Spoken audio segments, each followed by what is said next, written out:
Hello, y'all. I want to talk about why you gain weight with fibromyalgia medication. See, and for a disclaimer, I'm not a doctor, but this has been my observation for a very, very long time, not just with medication due to fibromyalgia, but medication in general. That's not to dismiss there is medication out there that is 100% life-saving, although unfortunately people that have to pay for those life-saving medications have to, basically pay an arm, a leg, and an eyeball to be able to afford that medication. So it's not always the most affordable thing. But back to the gaining weight with medication. The thing with these medications that they give people, okay, the way I like to describe this is medication is, and there are times and circumstances and situations when medication is very valid. It's very, what's the word I want to say? It's reasonable, it's understandable. There is times where we're going to need medication.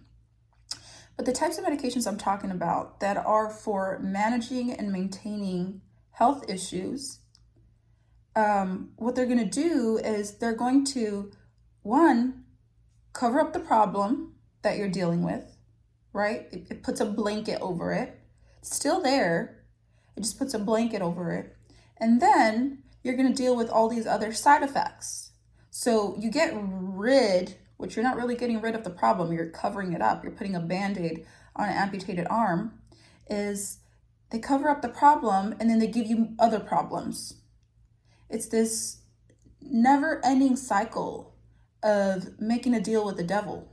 And that may sound harsh, and there may be people out there that are listening to this that are not gonna like that metaphor, but you're making a deal with the devil, basically, by choosing to rely on this medication. And part of it could be that we are not taught otherwise. We are not taught that there are other ways to treat our ailments other than pharmaceuticals. And the funny thing about pharmaceuticals is they call more natural methods alternative, yet pharmaceuticals have only been around for maybe barely even 100 years. I think maybe not even 100 years. They might be I think pharmaceuticals were created or invented in the 20s or 30s. It could be in the 30s if I'm not mistaken. It's 1933 or 1932 or something, if I'm not mistaken. But I don't even think pharmaceuticals even have 100 years out. Yet they want to call natural methods alternative. The only alternative medicine here is pharmaceuticals because they are man-made. They are created with chemicals and who knows what. Who knows what they put in those medications? And you're trusting your doctor to give you these medications. And I'm sure your doctor has his best intentions for you, you see. But unfortunately, being sick in the 21st century is big business. And so these doctors, they actually get, I don't want to say all of them, that wouldn't be fair to say, but a lot of these doctors get kickbacks. They get paid for pushing certain pharmaceuticals out to their patients. They get paid to recommend one form of medication. Sorry about that. As I was saying, some of these doctors get kickbacks. They get paid to push one medication over another medication. And if the reps, because they have... Cody, no. So sorry about that. The representatives of these pharmaceutical companies go to doctors' offices and they'll sit down and chitty chat and befriend the doctor and basically make a deal. Okay, and I'm not hating on doctors making money because I understand they've went to school for a very long time and they have a high skill, right? They have a high skill, which is needed. They have not just a high skill, but they have multiple skills that are needed. If they're a surgeon of some sort, or there's so many specialized doctors for different things. So I'm not at all hating at doctors making money, but it's the way in which some of these doctors make money. They'll make money based on the deals they cut with these pharmaceutical companies, the representatives of these pharmaceutical companies. Now, if you have a representative that can make a better deal over its competitor, that doctor is going to recommend that medication. Not necessarily because it is the best medication out there, although I'm sure there's instances in which that does happen. What ends up happening is the pharmaceutical companies that are willing to pay out the most to doctors are the ones that are going to have their medications out in the ether being sold to people. And maybe this is not something people know, but when I was much younger, I worked at a doctor's office and I would see the reps come in and speak to the OBGYNs. So I'm sorry, I personally don't trust that. And maybe you didn't know this, but ask yourself, do you really trust that? Do you really trust that the medication your doctor is prescribing to you is really going to help you? Or is it going to cover up the problem and give you other problems, such as gaining weight? So you're either in excruciating pain or you gain an insane amount of weight and you're completely, or I should say your self-esteem, your confidence goes down, and you got to pick one or the other. Well, what if you didn't have to pick one or the other? What if you could just heal the problem?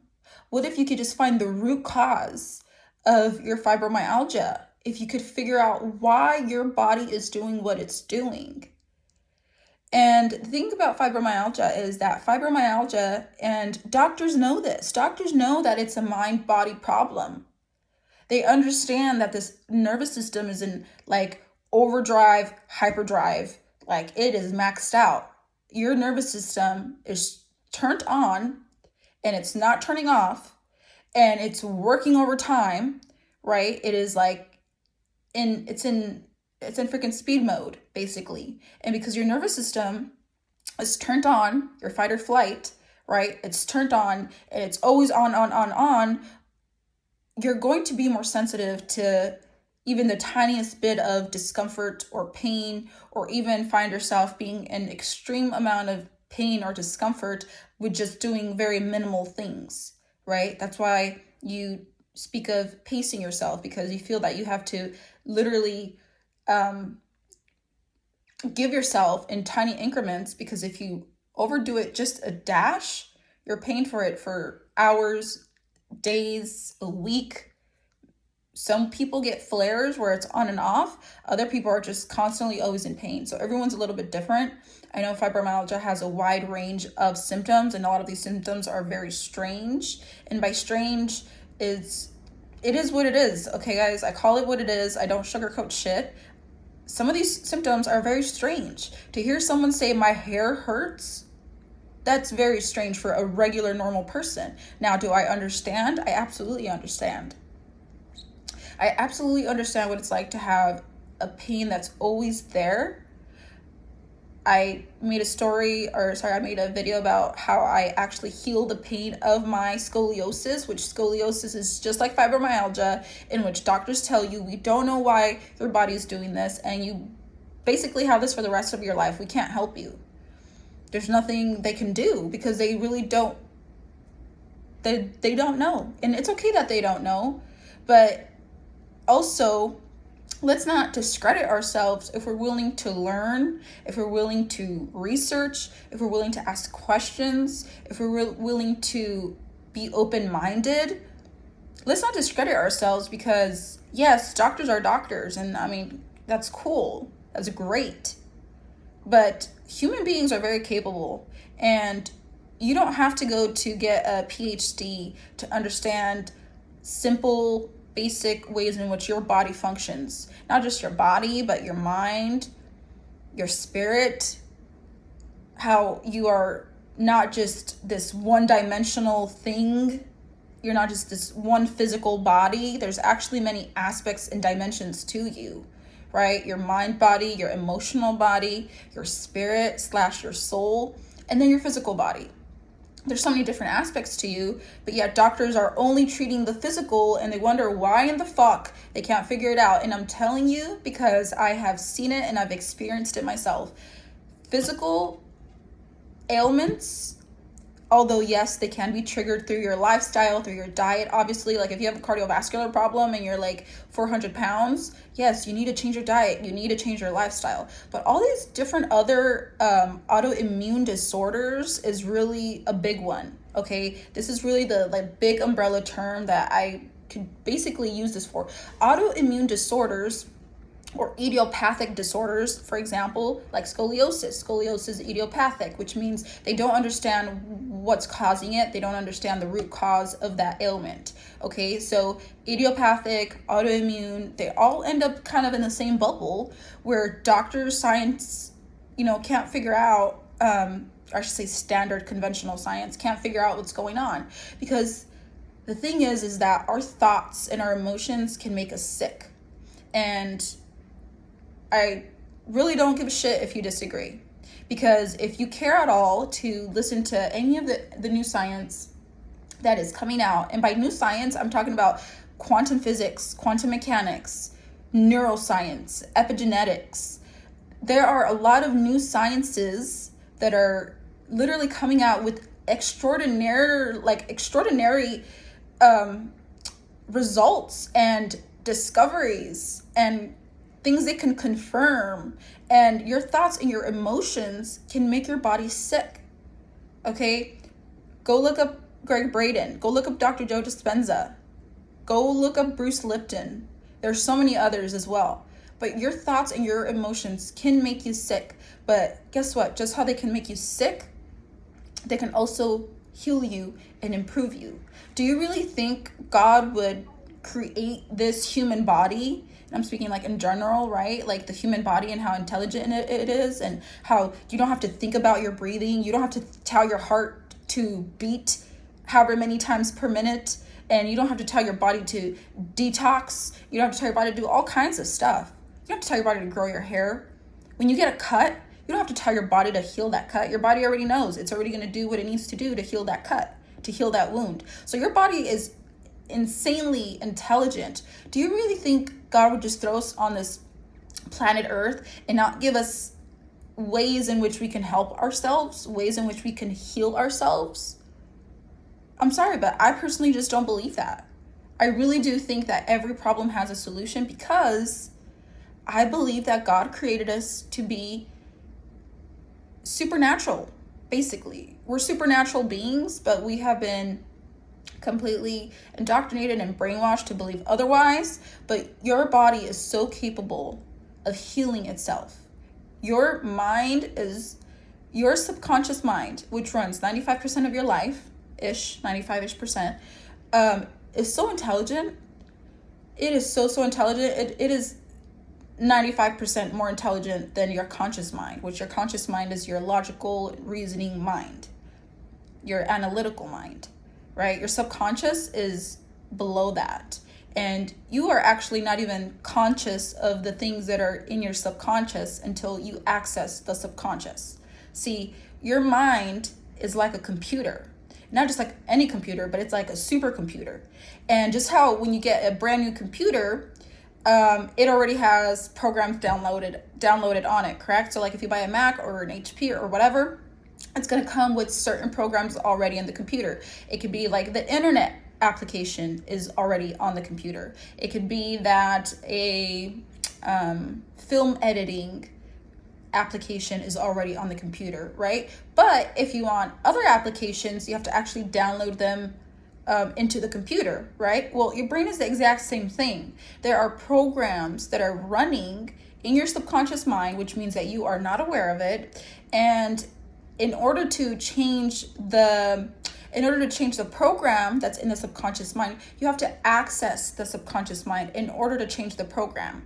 And until you change the program that is sitting in the subconscious mind, your external world is going to continue to be the same.